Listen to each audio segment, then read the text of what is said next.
The surprising thing about Golf US course is just how much has changed in 4 months. Nintendo's previous golf game, Golf Japan course, was released in February, and it looks radically different. No one is going to mistake the Japan course game for the US course game. It's also likely the most difficult golf game released for an 8-bit Nintendo platform, or at least nothing else I've played has come close. And since this is the last proper golf game on the Famicom Disk System, I think its position is unlikely to be challenged.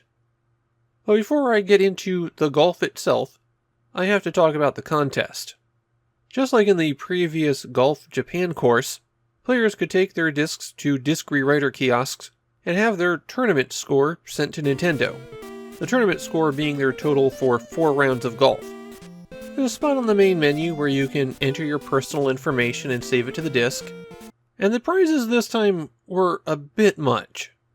The top 100 players got trophies, some of them received golden floppies, and then there were 10,000 special prizes. A golden copy of Nintendo's first cartridge game in 2 years, Punch-Out! Note that this is not Mike Tyson's Punch-Out! Tyson was a late addition to the game, and this golden cartridge was actually the first version available. The top 5,000 players received a copy, and then 1,000 copies were set aside for players who had achieved a hole-in-one, and finally, all of the remaining copies were given out by lottery. Now, just because Nintendo was starting to publish cartridge games again, doesn't mean that they had given up on the disk system at this point. In fact, from this point on, Nintendo still publishes more Famicom Disk System games than they do Famicom cartridge games. But it is a sign that the company's focus is shifting around again. But now let's get into the golf. There's stroke play and match play, but unlike the previous Golf Japan course, there's no AI opponents that you can compete against. Up to 4 people can play around at the same time, you just won't be able to get any hints on how you're supposed to play the holes from an AI player. The first thing that you're going to notice as you play is that the interface is completely different.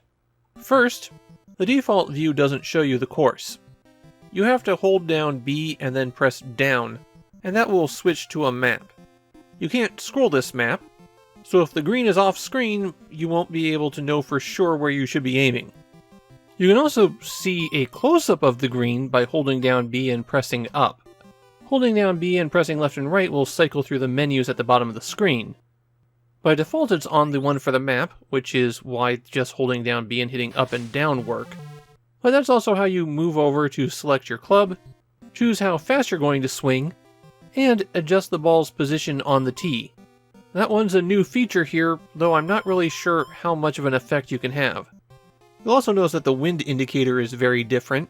It is now relative to your view, which means when you're looking at the course map, then it's absolute, but when you switch back to the perspective view behind the ball, then it will change to reflect what direction you're facing.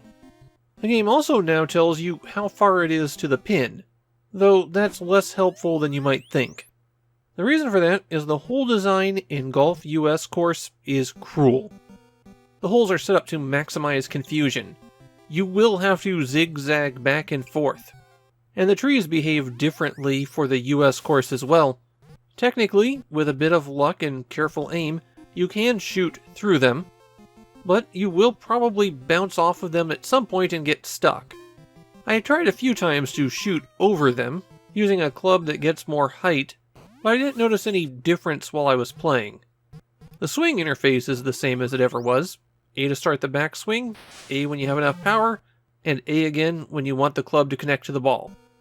If you're early or late on that connection, then you'll hook or slice it. And increasing your swing speed will increase the distance that the ball will go. When you get to the green, there's one more trick up Golf US course's sleeve. The greens are nasty. Not just a chaotic mess of various slopes, but sometimes there's large patches of rough in the green. And the holes themselves seem to be smaller than in the previous Nintendo golf games, or at least they seem to require a lot more precision to hit.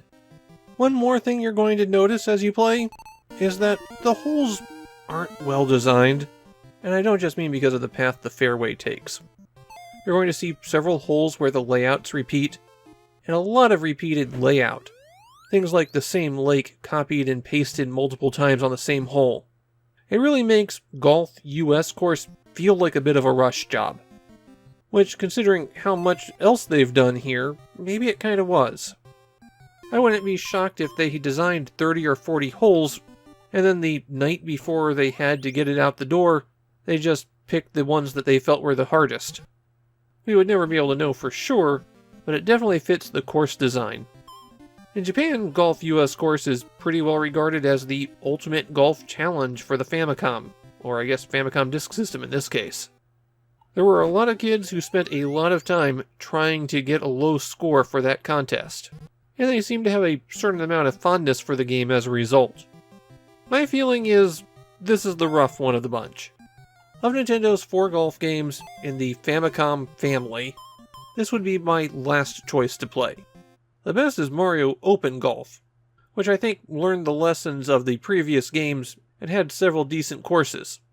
Japan course would be number 2 for me, then the original Golf, which is historically important but has enough rough edges that I'd prefer to play one of the others, and then finally this one, where the course design is the big turnoff for me.